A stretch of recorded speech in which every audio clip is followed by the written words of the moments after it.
Le 6 août, il y a 78 ans, les habitants de la ville d'Hiroshima ont connu un sort cruel. Le 6 août 1945, les forces américaines ont largué une bombe atomique sur la ville japonaise afin de forcer le pays à capituler pendant la Seconde Guerre mondiale. Des dizaines de milliers de personnes sont mortes sur le coup. Au cours des années suivantes, un très grand nombre d'autres personnes ont succombé aux séquelles causées par la contamination nucléaire. La ville d'Hiroshima a été rasée dans un premier temps par le largage de la bombe atomique et reste aujourd'hui encore un symbole, un rappel à l'humanité de l'effet destructeur de ses propres armes. Mais une journée de commémoration suffit-elle à empêcher que de telles catastrophes ne se reproduisent à l'avenir? Apparemment pas. Car depuis Hiroshima, de telles explosions nucléaires ont été répétées 45 416 fois.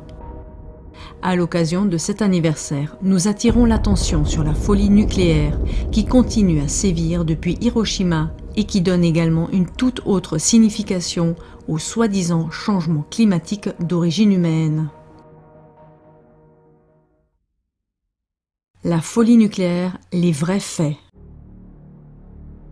À elles seules, 520 des explosions nucléaires dans l'atmosphère, dont 8 sous l'eau, signalées par Wikipédia, ont eu une valeur de détonation d'au moins 545 000 kilotonnes. A priori, cela ne nous dit rien. Mais une comparaison avec la bombe atomique américaine sur Hiroshima nous l'explique. Cette bombe atomique, redoutée par le monde entier, avait une valeur de détonation de 12 kilotonnes. 12 kilotonnes donc comparées à 545 000 kilotonnes.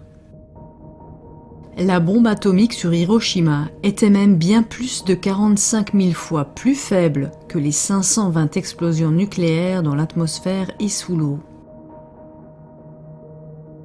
Ou en d'autres termes encore, depuis 1945, Hiroshima a été répété 45 416 fois par des scientifiques et des bellicistes fous, rien que dans l'atmosphère et sous l'eau. Dans ces circonstances, chacun peut se demander s'il faut encore parler d'un changement météorologique d'origine humaine. Toute cette hystérie climatique qui rejette la faute sur les gaz intestinaux des vaches, les gaz d'échappement des voitures et de l'industrie, ne sert-elle qu'à dissimuler et à détourner l'attention des vrais coupables ?